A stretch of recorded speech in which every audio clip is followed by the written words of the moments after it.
right, we'll go ahead and get started with the folks that we have, and as folks join in, we'll just group them along. Thank you, everybody, for spending your lunchtime with us here.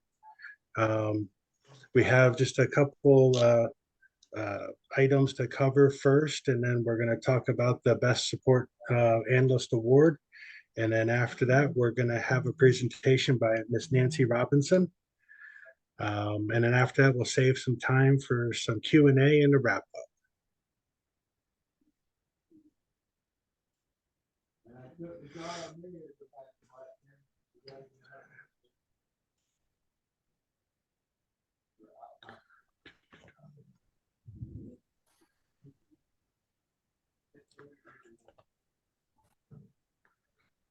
Awesome. Got a few more folks that just joined.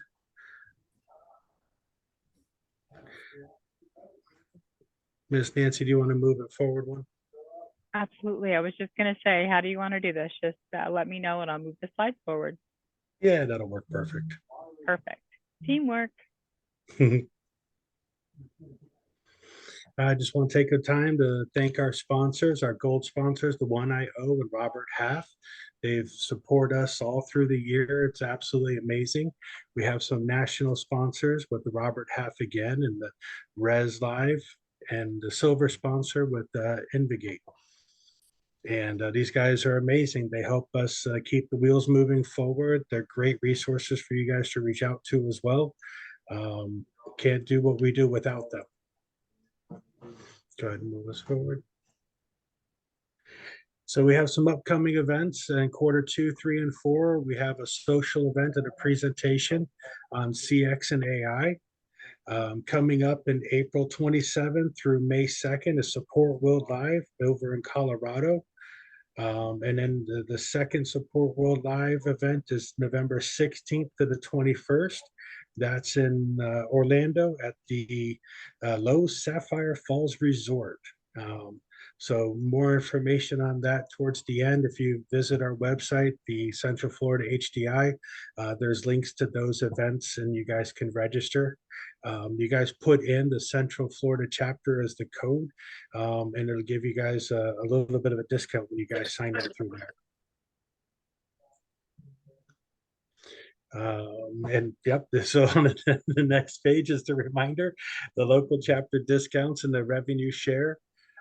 So to help with our local chapters and the efforts of making the training and stuff, HDI training asserts, if you use the local chapter, the MCF, you go ahead and you get a 5% discount for the paid memberships, and additional discounts for the classroom training and then the on-demand training as well. And then, like I mentioned, the HDI events, it's 150 per local chapter member to the Support World Live and the Service Management World. So a little bit of a discount helps take the edge off of those events. If you guys haven't attended, they're great events. They have great keynote speakers. Matter of fact, Miss Nancy is noted for 2 of those events so far, with many more coming up. All right, so now, guys, ladies and gentlemen, the best support service and support analyst roles. We have some nominees here. We have Brandon Hutchins. We have Scott Arville. I'm sorry, I probably mispronounced that. And Robert Schrader. These folks are absolutely amazing. They offer so much support to their customers. They offer so much give back to their fellows on the desk. They write white papers, they share knowledge. They are the cornerstone of what I feel, the cornerstone of any organization. It's that customer support. They're that first person that gets called when something's not working right. And these guys go above and beyond in their day-to-day activities. So we had a series of judges go through the candidates, and we did the video review of the candidates. So we went through Brandon, Scott, and Robert, and let me tell you, it was a very tough decision when we were going through them. We covered a lot of the bases, including the write-up that was written in, and including the questions that they had with Jim during the video call. So let's give a moment of thought and the winner of our Best Service and Support Analyst Award goes to Robert Schrader from the Orange County Public Schools. Robert, are you on or is your leader on?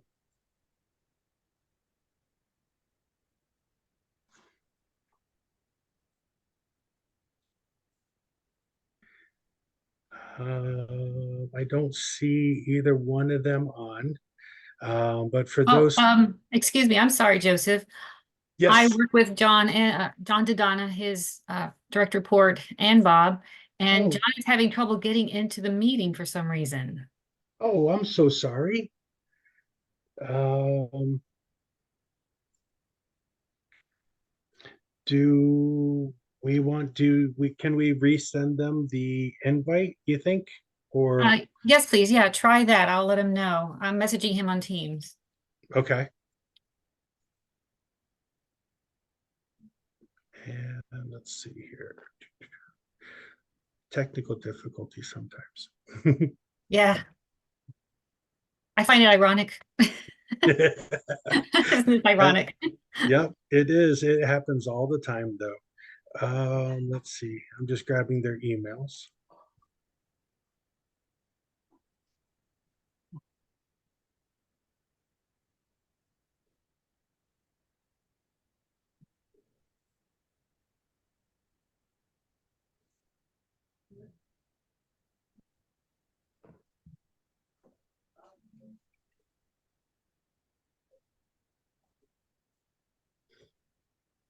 Actually, if you've got them on Teams, Mhm. I will paste in our chat here the invite link and they can just click it through the Teams. All righty. And let's see, where's my chat? Oh, John said he's in now. Hang on. There he Okay, is. I see him. awesome.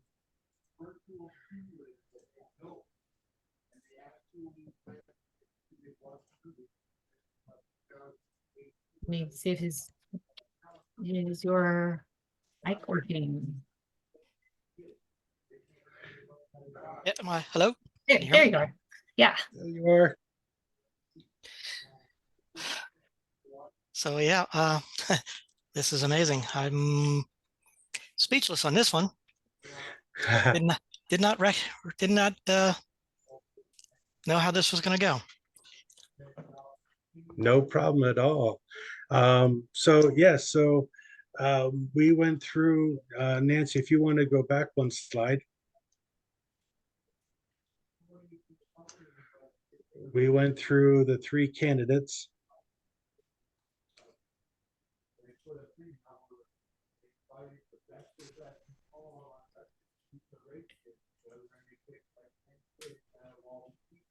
This is Scott Hold April joining. Hi. Give me just a moment. Let me go back a slide.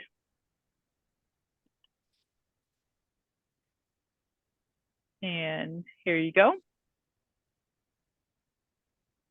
Thank you.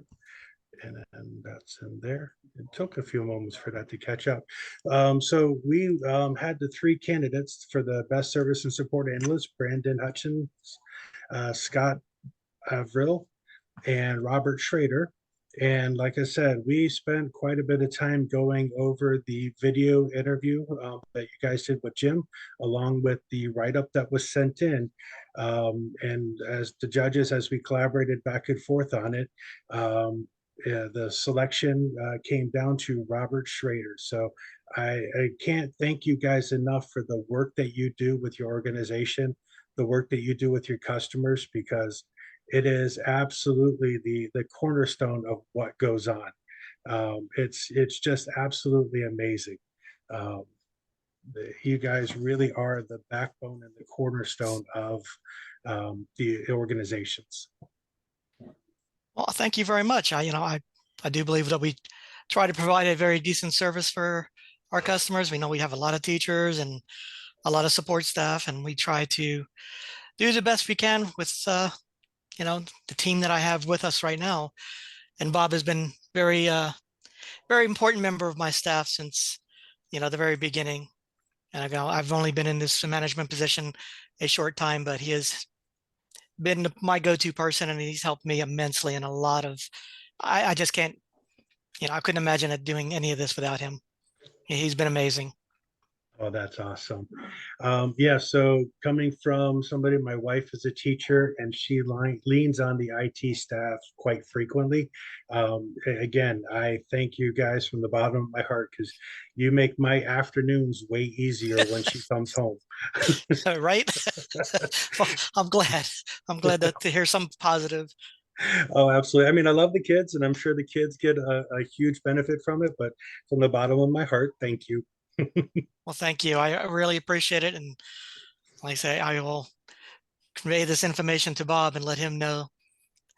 Fantastic. Now, so Jim has certificates for all of the nominees that came through, and he will be printing them and mailing them out next week.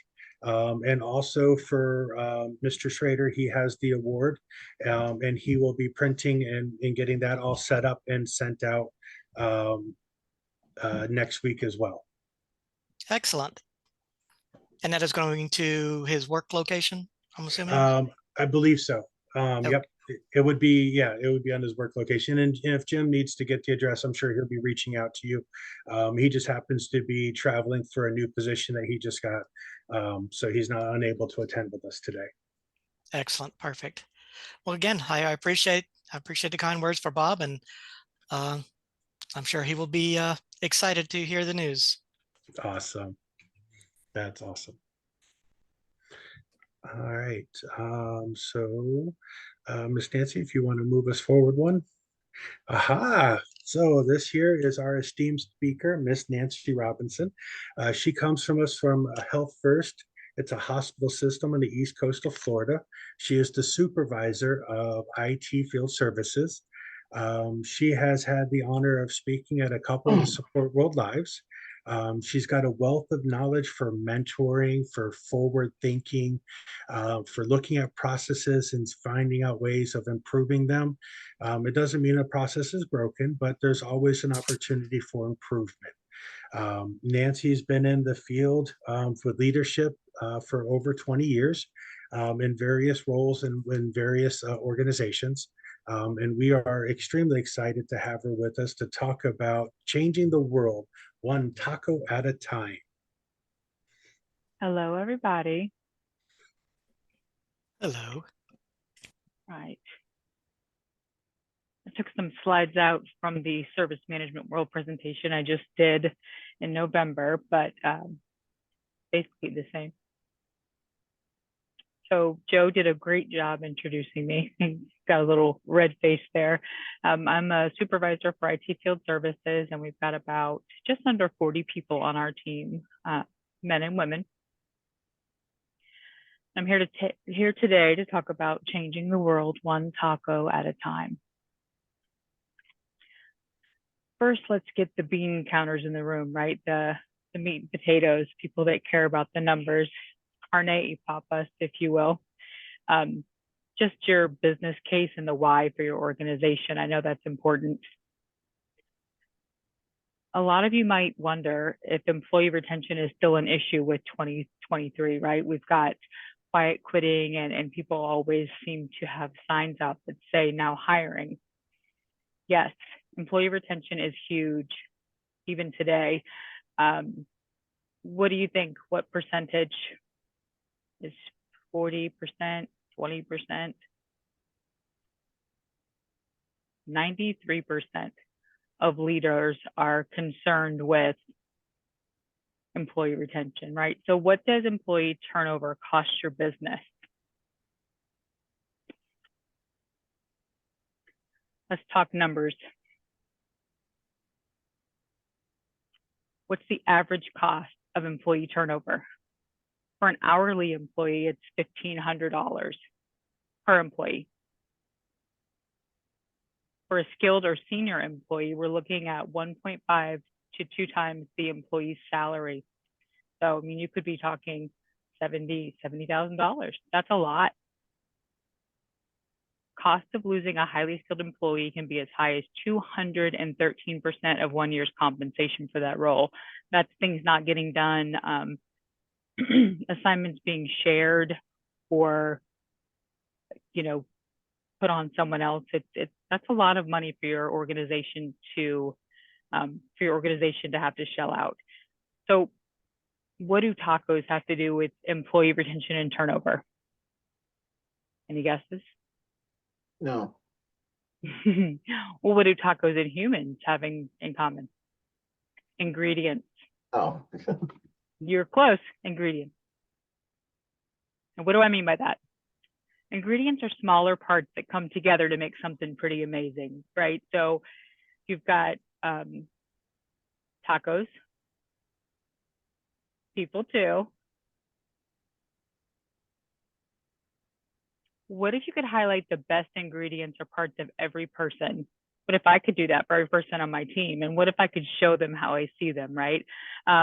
Ross, so let's say you have someone on your team that's kind and funny and smart and generous. What if you could show that person how you felt, right? Someone who's appreciated, probably going to stick around, correct? Right. Yeah, absolutely. So what if I could do that? Plans taking shape in my head, right? It's coming together. I dug deep and I focused on each person on my team. Just wrote little notes about them, right? There we go. Bigger picture of their contributions becomes clear. Let me go back one more. I just had a piece of paper and I wrote down everything, right? Luis, I love the way that his positive energy is infectious. He walks in and he's got this big, great attitude. And Mark, one of my guys, he is literally the calm in the storm. I don't know how I could get his heart rate over 65. I'm not sure if it's even possible, but these are the qualities that I wrote about these people. My team, I wrote them all down. I use poster board. You can look at the little images there. Those are actual images from one of my ladies. Her name is Brenda. Made them each a little paper taco, right? I used poster board and I cut out taco shells. I wrote all of my team's ingredients or their best qualities on the taco ingredients. And each taco was wrapped in wax paper and sealed. Delivery was made during our Cinco de Mayo meeting. And it was amazing to watch everyone looking at them over their tacos and guacamole and plantains. We had such a great time. But watching them open these wax paper, taco wrappers was absolutely amazing. And a couple of these grown men got a little teary-eyed. A few days later, one of my guys told me he'd never truly felt seen before. And that really resonated with me. I thought, you know what? Everybody deserves to be seen. I was so inspired that I shared the story on LinkedIn, and one of our executives, her name is Kate, she reached out and she wanted me to put together kind of a presentation and tell the story about how I did that, how I put everything together, and how I really highlighted my people's talents. I had to tell it in front of an auditorium, and I'm visiting work sites, putting this presentation together, and I'm seeing little pieces of, sour cream or lettuce or whatever. I'm just seeing them kind of taped up to these. Some of these guys are, big burly IT guys, and they've got little pieces of, a taco shell or something taped to the side of their bag or the side of their desk. And it was really cool to see the positive culture growing. I'd given my presentation in front of this whole group, right? This big group of people. And I was just grateful for their positive reactions. They were all kind of like, that's a great idea. I took my seat and I was kind of awaiting that missing piece, right? Like, what did Kate see in my presentation that she had me give it in front of this whole big, huge group of people? And, what did it have to do with my little taco project, right? So as Kate stood up to speak and she holds up this book, and I just knew, my life would be forever changed. I just knew it.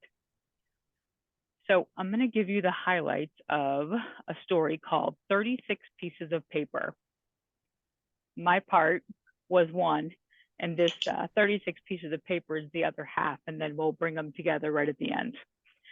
So the book is actually called The Gift of Influence. It's by Tommy Spalding, and it's a collection of stories that he's heard and people have relayed to him throughout his tenure as a public speaker and motivational speaker.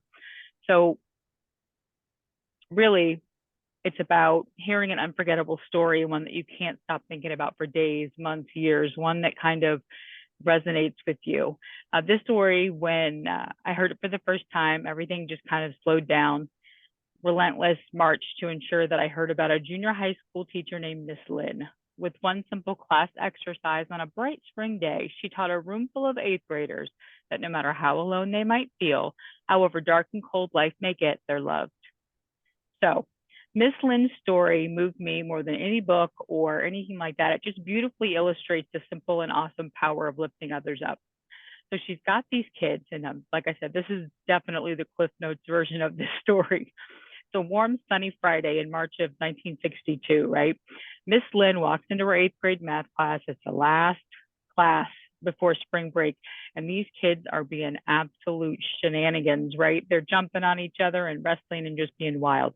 She knew there was no way that A squared plus B squared equals C squared was going to be happening that day. There was no way they were going to learn the importance of calculating the hypotenuse of a right triangle. And most teachers would have plowed ahead with that lesson, but Miss Lynn was not like most teachers. She got everyone kind of calmed down, told everyone to take out a piece of paper and a pencil. On the left side of the paper, she had them write down the first name of everyone in the class. There's this flurry of scribbling and a buzz of excited energy, right? Something was definitely different about this lesson. Now, next to each name, I want you to write one word or phrase that sums up what you love or like or admire or respect or even appreciate about that person, right? Something positive. So Karen, something positive about you. Or Joe, something positive about you. Joe's like Santa, right? Santa Claus. So something positive about each person in the class. And these 36 little heads are nodding and they're like, all right, we can do that. We're going to write down something positive about everybody in our class. And for the first time in the history of Miss Lynn's period 5 math class, there was not a single peep for 50 minutes. The bell rings, the students race to finish their list, and they send them on their way for spring break. Okay, so fast forward a week, right? During vacation, Miss Lynn takes out those 36 blank pieces of paper. At the top of each one, she writes a name. So Ross, you have your own paper. Karen, you have your own paper. Sue, you've got yours. Tanya, you've got yours. You too, Ryan. Everybody has their own piece of paper, right? And they're going through and they're looking. She separated 1,260 separate messages to organize and put on each piece of paper. So the Monday after that spring break, she hands each student their list. There's a few tears, even among those boys, but they were all absolutely beaming. So some years passed, and it's now the late 1960s in America. Vietnam War is in full swing, and by 1968, more than 500,000 Americans were fighting in the jungles against a new kind of enemy. Miss Lynn's grading her papers on her couch, and the phone rings. The woman on the other end was barely keeping it together. She explained that her son Mark had been killed during the Battle of Khe Sanh while fighting, defending a military base from the Northern Vietnamese army, and they would be honored if she would join them at the funeral. And this teacher, she sat on her couch and she was absolutely stunned. It seemed like just yesterday that 5th period math class, Mark was goofing off at his desk, a twinkle in his eye, the rest of his life in front of him, and now he was gone. Miss Lynn goes to the funeral and she stands for a long time outside of the church. She goes in, attends the services, and then after the service, Mark's parents invited Miss Lynn to their house. So they're hosting a small celebration of life, and Mark's father approaches her. Come with me, I'd like to show you something. So she's looking around his bedroom, and that's where Mark's dad took her, the bedroom, and there's a twin bed in the corner, and it's covered with this, neatly spread Nebraska corn huskers comforter, and right in the middle of it was a helmet, right? And the helmet didn't belong there. It was an infantryman's green camouflage helmet, and it was a cold instrument of war surrounded by fading memories of childhood innocence, right? Mark's dad picks up this helmet, turns it over, and from behind one of the straps, he extracted this yellow sweat stained Scotch tape piece of paper that was probably folded and refolded 1,000 times. Here, he handed her the paper and he said, "We found this inside his helmet. It was with him when he was killed. Please open it." So her hands are trembling. And every time I even talk about this, I get goosebumps. Her hands are trembling and she's carefully unfolding this fragile page. And even though years had passed, she knew what it was. And at the top of the page, she recognized her handwriting, the word Mark. Below it was 35 words and phrases: funny, kind eyes, always says hi, good guy, best quarterback. On and on and on. Her eyes are welling up with tears, and she's standing next to Mark's bed, and she looks around the faces of the people that have kind of gathered: Mark's mom and dad, and several other students from that very math class. And with one thoughtful gesture on a lazy Friday before spring break, she had fundamentally changed 36 lives. So at this point, I'm covered in goosebumps and I am absolutely overwhelmed with emotion. Yes, that list, the paper tacos mattered. However, the words on that list, they had the power to be game changers, to really change people's lives. The words that I had written down about each person had the power to influence, inspire growth, positivity, to nurture people, and really had the power to make a difference. So how does all this feel good stuff help your bottom line, right? It's all great. We feel great and everybody's happy and having a great time. But what does that mean for your wallet and for your business? Well, Microsoft in 2022 did a work trend index in an annual report, and it found that employees who receive meaningful recognition on a regular basis were 2 times more likely to report feeling capable of managing their work-related stress. Employees that believe their companies or leadership care about their well-being are 3 times more likely to be enthusiastic about their job and to recommend their organization as a great place to work. Why does that matter, right? Remember all the costs and factors that we talked about earlier, with how much it costs to replace somebody? I'll remember that, right? So if you have an amazing employee and they're recommending your company to work for, most people have amazing friends, like hangs out with like, right? So that's a huge thing. And that's word of mouth is a huge, huge deal. Companies that actively promote and support employee well-being reported engagement levels nearly 3 times higher than companies who did not. 3 times higher. Times my money where my mouth is. Since 2018, my team has a cumulative 95.65 retention rate, a 97.82 positive attrition rate. Now, what is positive attrition? That means when people leave my team, they're growing upward, right? And as opposed to going elsewhere for employment. Our people are growing, they're not leaving. So within Health First, they're moving up the ranks, they're getting certifications, and we're really encouraging personal growth, which gives us a great positive attrition rate. Truly valuing my people made the difference in us having to onboard new people and do background checks and all of those things. Because people were moving up, we were able to move people over and up, if that makes sense. How do you value your associates? How do you do that? So little things like the corny popcorn buckets, making homemade chips or homemade chocolate chip cookies. These things are very little financial input, but they mean the world to your people. Doing fun things. There's me in the back. I'm Jake. I'm the short, heavier one. I don't know how to politely say that. And then I've got Brian. He's the tall, skinny one. We were Jake and Elwood. And we went around and handed out treats as the Blues Brothers, and even blew fake harmonicas, because I wasn't going to blow a real one. Everybody would plug their ears, right? We did paper cranes and fortune cookies. Fortune cookies all had great qualities of my people. So when they opened them, they were actually looking at things that we'd noticed about them or projects they've completed. One of my guys is really great at Photoshop, so I'm always encouraging him to find funny pictures and do that. And this is me and Cam, one of my associates.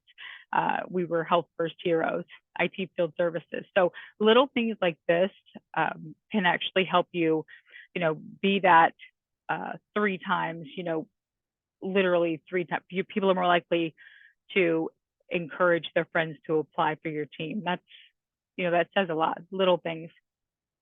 That's how I plan to change the world, one taco at a time. I want to show people what they're worth and remind them of their meaning. I'm going to ask you, what is your plan?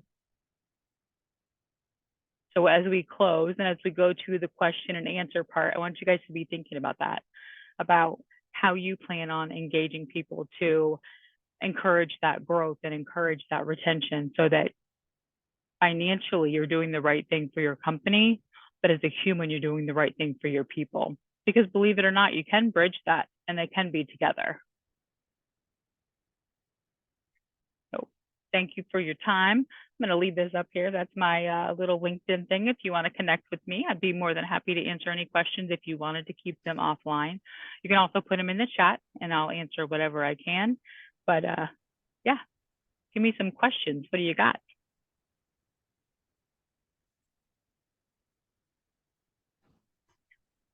I'm going to start calling on people. Mhm. So, Miss Nancy, I got a question for you. Okay. When you started to pull together the brainstorming of all your associates and stuff, did you do it all yourself, or did you grab any other leaders with you, or was that something a project that you kind of took on your own?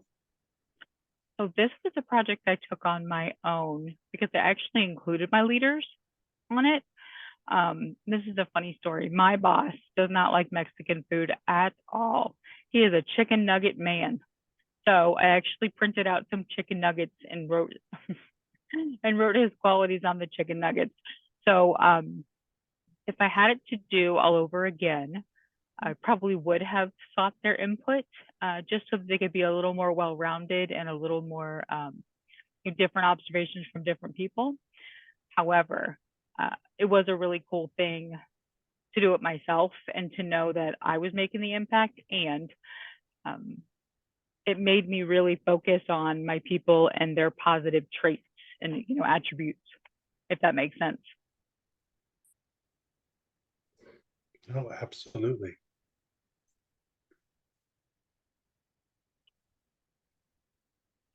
I really am gonna start calling on people. No, I'm kidding. I'm not.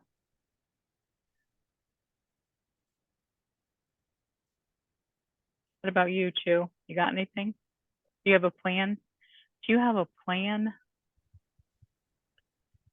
So I just joined like 5 minutes ago. Sorry, I was meeting with my other my manager. But I love this topic because we keep talking about it all the time, and it's probably one of the topics that is always going to be there. How do you keep your employees engaged? So I guess my question is, and you may have already addressed this in your presentation, how about remote workers? How do you, I mean, for us, some of the things you mentioned, we did a lot of those things when we were on site, but since for the past, well, since 2020, we've been all remote, and we've been struggling to figure out how to do this successfully.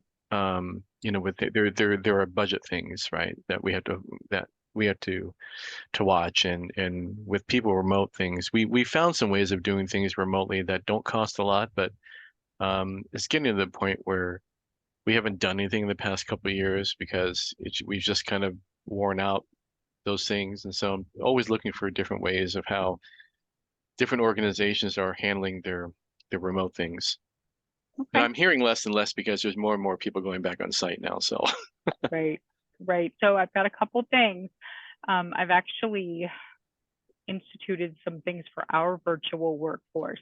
My team is entirely on site, but I am the chair of the IT fund committee, and we do all kinds of stuff. And I've actually started a lot of remote activities, virtual activities. One of them is a virtual coffee break. So every other week, about 15 minutes, we use a random name generator, and we ask funny questions. worst haircut you ever got. Literally just a handful of funny questions. It's 15 minutes. It's not mandatory, but we have amazing attendance because it gives everybody a chance, even leadership, to join and engage and kind of laugh about the answers, right? Additionally, when we do our it's called an all access meeting, I asked them to start doing a 3 truths and a lie, or 2 truths and a lie, whatever, with the executives that are within our IT department family, however you want to say it. And it's been great because people actually tune into the meeting and they pay attention because they want to see what XYZ executives 2 truths and a lie are.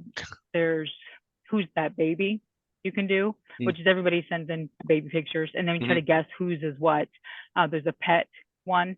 I got the funniest picture of one of my guys. He has a leopard gecko and he has a whole terrarium decorated. It looks like a house. There's even little paintings on his stuff. I was laughing so hard. I was like, I don't even know if anybody can beat this, but it was like, whose pet is this, right? So little things that help you engage. So in those coffee breaks, you can do things that are serious. You can do things that are funny. You can take it as a chance to do some, just reiterate best practices, right? Or you can do funny stuff. You can do like a positive growth, like a mantra. You know, you just tell them what the topic is beforehand, and then you do that 15-minute coffee break, and it's really worked. Now, Joe and I, when Joe used to work for Health First, actually started an IT drive-in for everybody, even virtual people. And it was amazing. People would come from near and far, and we literally just took a projector and projected a movie onto the side of one of our corporate buildings.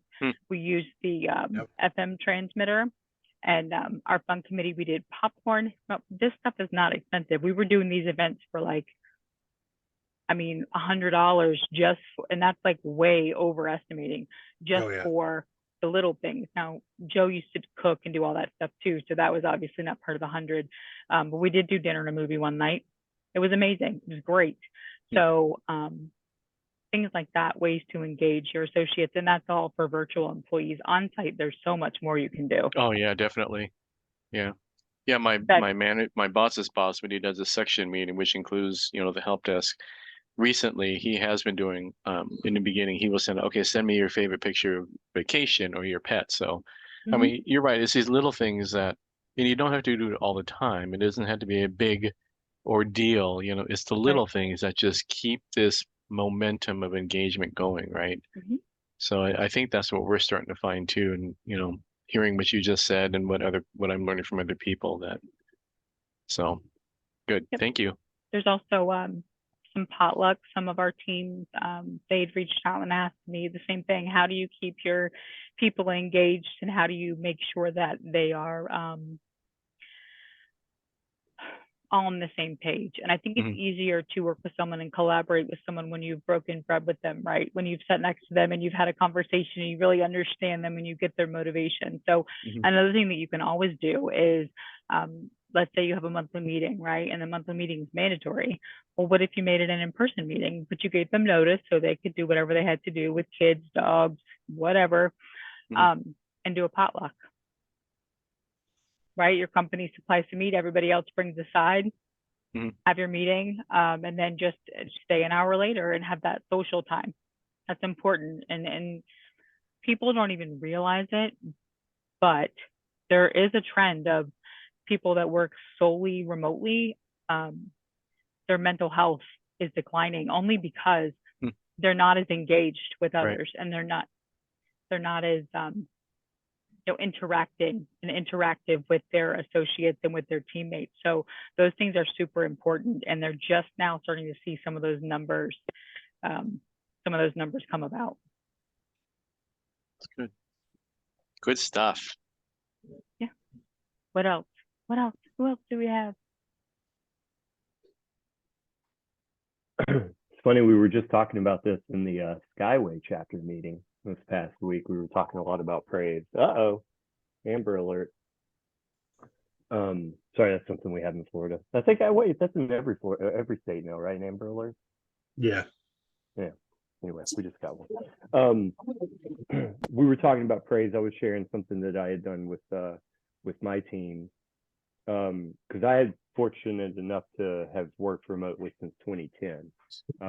So I kind of came up in management and then the director as a remote employee, with kind of a hybrid between employees that were in office and employees that were remote, because our firm would hire remote workers even in 2010.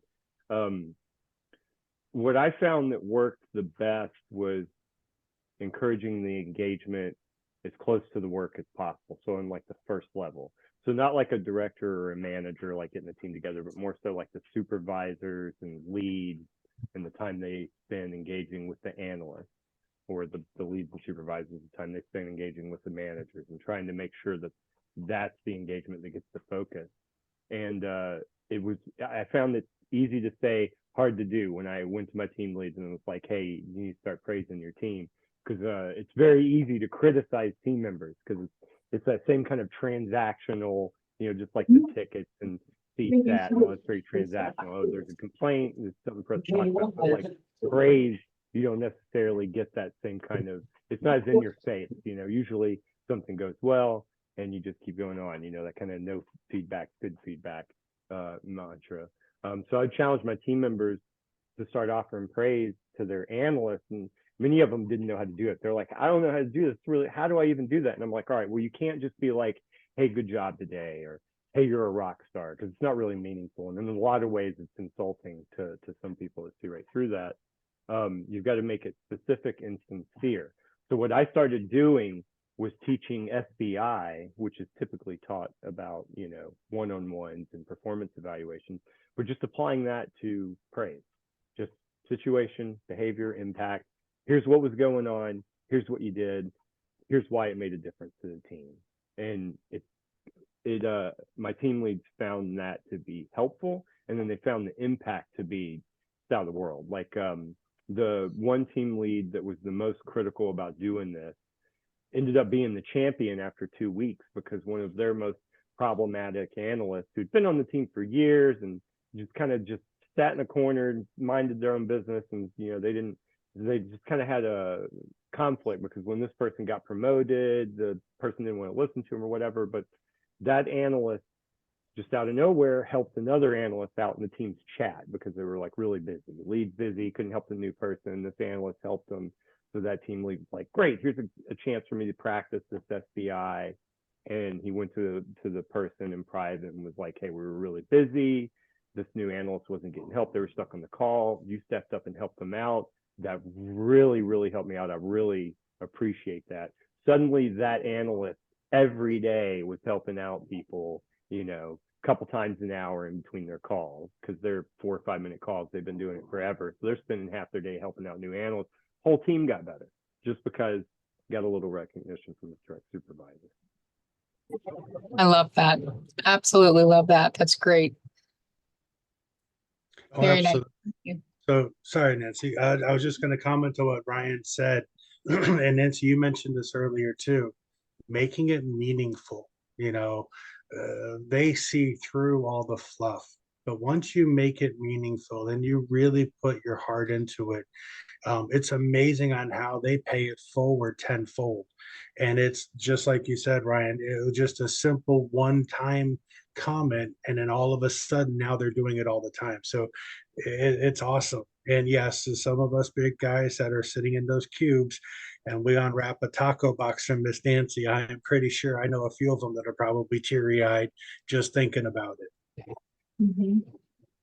Yeah, it was amazing. It was one of my guys just got promoted to a different role within the company. He writes me this email, and I just got it this morning, and I printed it out and I just cut not his name or anything. I didn't, just wanted one little line, and it said, I can tell you quite honestly, you're the best manager I ever had. And I put it on the top of my desk and I taped it up there because it's right next to a picture of my son and my dog and me and my family. It's all together because those moments mean that much to me. Because sometimes we have to motivate ourselves, right? It's not always intrinsic. It's not always something inside you. Sometimes you need something on the outside, a motivating factor that you can look at that's a visceral reminder of why you do what you do. And that's it. That little one-liner up there and from an email, from an Outlook email that I printed out and taped up is my why, right? Because I made a difference in his life. I made a difference in what he does. And I gave him some pretty big shoes for his next manager to fill. All right. What do we got? Anybody else? Ross just keeps laughing at us. I think it's great. This is great communication, because in general, everybody's plagued with engagement concerns and making sure everyone's there, because with help desk, you got the projects, you just got burnout and things like that. So these are very, very valid points. And we've gone through implementing an AMA, Ask Me Anything, through Teams. And just its leadership opened up to all the technicians in the company and the service desk. And sometimes it's very low participation. Sometimes it's great.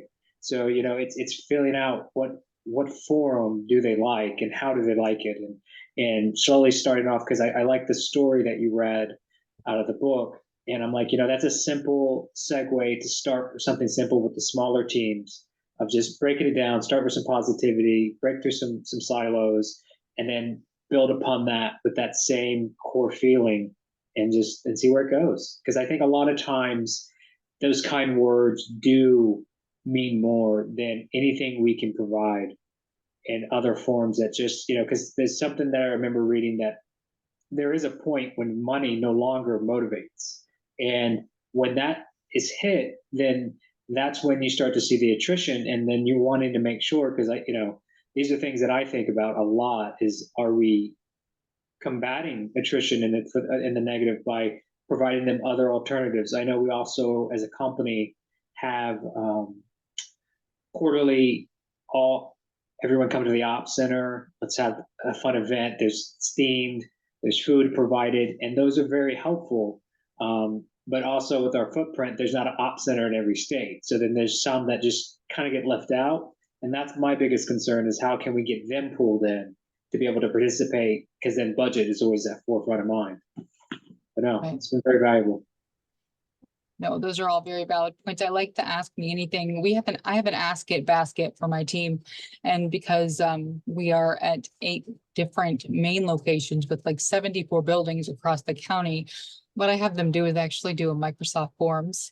So they fill it out, Ask It basket, anything that you want. And then every Monday I send out an email, and it's and I put it on our SharePoint as well. And it's just like, I do a motivational Monday. So then at the bottom, there's just like a little news blurb, and it's tech topic, and it's anything they want to talk about, anything. So are you having trouble with Windows updates? Are you having trouble with this? Or what's the policy on that? And it just goes together. So they've got that motivational Monday, kind of something to wake up and get, you know, rejuvenated by, but they've also got some information. So because they want answers to their questions, they're going to read my motivational brouhaha on a Monday morning. And that's, you know, that's how it works. Not That's everybody good. can wake up and be excited about everything on Monday morning. So I had to kind of, you know, give them a little motivation for that. Very true. All right. Anybody else? Or Joe, you want to do your wrap up?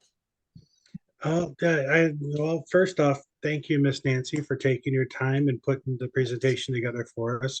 That's greatly appreciated. And I love the topic of changing the world one taco at a time. And we are the ingredients, right? So thank you so much. Anytime. Let's see here. So just want to let everybody know, again, thank you to you guys taking your lunchtime and joining with us. John, please make sure you convey to Bob our warm wishes and congratulations to him. I think that's fantastic. I will do that just as soon as we get off this call. Awesome. And I also want to take a moment and thank our chapter officers. So Jim's not able to attend, nor was James Moore, but we have Miss Sue on the call with us as well. And we also have our newest member to our chapter officers, actually our guest speaker, Miss Nancy Robinson. She just joined our chapter as an officer in this past month or so. I just jump right into everything, both feet, jump in and let's do this. Absolutely. And then Jim will be taking the presentation and posting it to our website. Usually it takes him about 24 hours, sometimes the next day, but he is traveling, so it might take him an extra day. And we'll also have up on there the presentation, so that way you guys can go back and take a look at it. And again, thank you guys for taking your lunchtime out with us. If you ever have a question or anything, you can reach out to our chapter. You can reach us to out to us directly. Our information's up on there. So again, thank you all so very much. Miss Nancy, thank you. Thank you for having me. I appreciate your time. I look Anytime. forward to hearing about all the ripples and waves y'all are gonna make. Absolutely. Thank you Have a guys great so day. much. Have a Thank you, great day. everyone. Thank you. Thank Good luck. you. Bye. Bye-bye. Bye, guys.